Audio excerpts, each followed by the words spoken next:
Day 130. Psalms 50, 53, 60, and 75. Welcome to the Scripture Whispers that centers on human behavior, pride, pressure, leadership, relationships, and even how people treat God when life becomes comfortable. We read of God rebuking people who were actually offering sacrifices regularly. They were religious, they attended gatherings, they performed rituals, they looked spiritual publicly. But God basically tells them, I do not need your performance if your heart is far from me. In Psalm chapter 50 verse 12, God says, If I were hungry I would not tell thee, for the world is mine, and the fullness thereof. God was reminding them that worship is not about feeding his ego. It is about genuine relationship, obedience, gratitude and sincerity. Today many people still fall into this trap.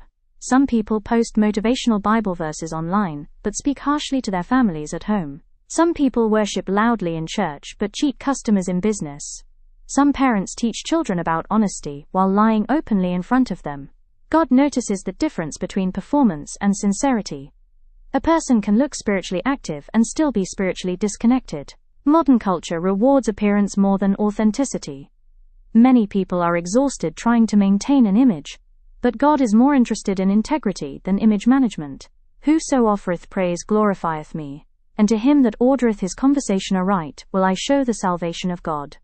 Notice that phrase, ordereth his conversation aright. That means your daily conduct matters, not just worship songs, not just public prayers, not just religious vocabulary. Your character is also worship. Next, we understand that foolishness is not lack of intelligence. It is living like God does not matter. The fool hath said in his heart, there is no God. This chapter is not merely talking about atheism. It is talking about a lifestyle that ignores accountability to God. A person can attend church every week and still live as though God does not matter. Biblical foolishness is not about low education. It is about moral blindness. Psalm chapter 53 describes people who became corrupt because they stopped thinking about divine accountability. And honestly, we see this everywhere today. People exploit others because they think nobody is watching. Leaders abuse power because they think success cancels morality. Some individuals destroy relationships carelessly because they believe consequences can always be escaped. But eventually, hidden corruption spreads into visible destruction. One dangerous thing about ignoring God is that conscience slowly becomes weaker. At first, a person feels guilty. Later they justify the behavior. Eventually they normalize it. That is how moral collapse begins. And this lesson matters today because society often celebrates results without examining character. Be warned. Intelligence without integrity eventually becomes destructive. A clever mind without moral direction can damage families, organizations, friendships, and entire communities. True wisdom is not merely knowing things. True wisdom is living with reverence, humility, and accountability. Another whisper describes how sometimes God allows shaking before restoration. David speaks during a painful national crisis. The people had experienced defeat, instability, and fear. He says, Thou hast showed thy people hard things. That is such an honest statement. Sometimes life feels exactly like that. Hard things. Unexpected disappointments. Broken plans. Financial pressure. Leadership betrayal. Emotional exhaustion. Sometimes seasons of shaking expose, where people have placed their confidence. During stable seasons, people often depend on money, influence, connections, or personal strength. But difficulty reveals what truly holds a person together. And surprisingly, difficult seasons sometimes produce stronger people than comfortable seasons ever could. Many people discover their deepest wisdom during painful moments. Some people become more compassionate after hardship. Some become more prayerful. Some become more disciplined. Some finally recognize unhealthy patterns they ignored for years. Psalm chapter 60 does not pretend pain is enjoyable, but it shows that broken seasons are not always meaningless seasons. Then David says, Give us help from trouble, for vain is the help of man. Through God we shall do valiantly. That line is deeply relatable today. Human help has limits. Friends may fail. Systems may disappoint. Even strong people sometimes become weak. But David reminds listeners not to build their entire emotional survival on human reliability alone. This psalm teaches resilience, not fake positivity, not denial, but resilient trust. Promotion does not come from noise, manipulation, or self-marketing alone. Psalm chapter 75 contains one of the most powerful leadership principles in Scripture. For promotion cometh neither from the east, nor from the west, nor from the south. But God is the judge, he putteth down one and setteth up another. This is deeply countercultural today. Modern culture constantly pressures people to prove themselves loudly.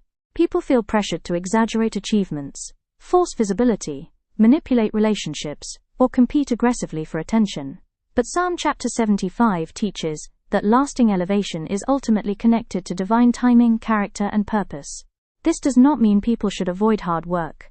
David himself worked hard, but this psalm warns against prideful self-exaltation. God says, "Deal not foolishly, lift not up the horn." The horn symbolized pride and self-glory. Arrogance often destroys people faster than weakness does. Many gifted people lose opportunities because pride makes them difficult to correct. Some leaders collapse because success convinced them they no longer needed humility. Psalm chapter 75 reminds us that true elevation can be sustained only when character grows alongside influence. And honestly, this applies everywhere today. In schools, in ministry, in business, in leadership, even on social media. Not every visible person is stable. Not every promoted person is prepared. Sometimes delay is preparation, not rejection. The next whisper lets us know that God also notices injustice, even when society normalizes it. People often mistake silence for approval. But God says, "These things hast thou done, and I kept silence. Thou thoughtest that I was altogether such an one as thyself." That is frightening. People assumed God's silence meant acceptance. And honestly, this still happens today. Some people continue harmful behavior simply because consequences did not come immediately. But delayed judgment is not the same as approval. Psalm chapter 50 describes people participating in theft, dishonesty, slander, and betrayal while still acting religious. Then Psalm chapter 75 reminds us that justice eventually comes. This matters deeply today because many societies normalize wrongdoing when it becomes common enough.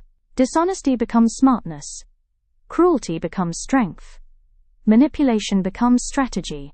But these psalms remind listeners that God still sees clearly, even when culture becomes morally confused. And this lesson should encourage people who are trying to live rightly in difficult environments. Sometimes integrity feels slow.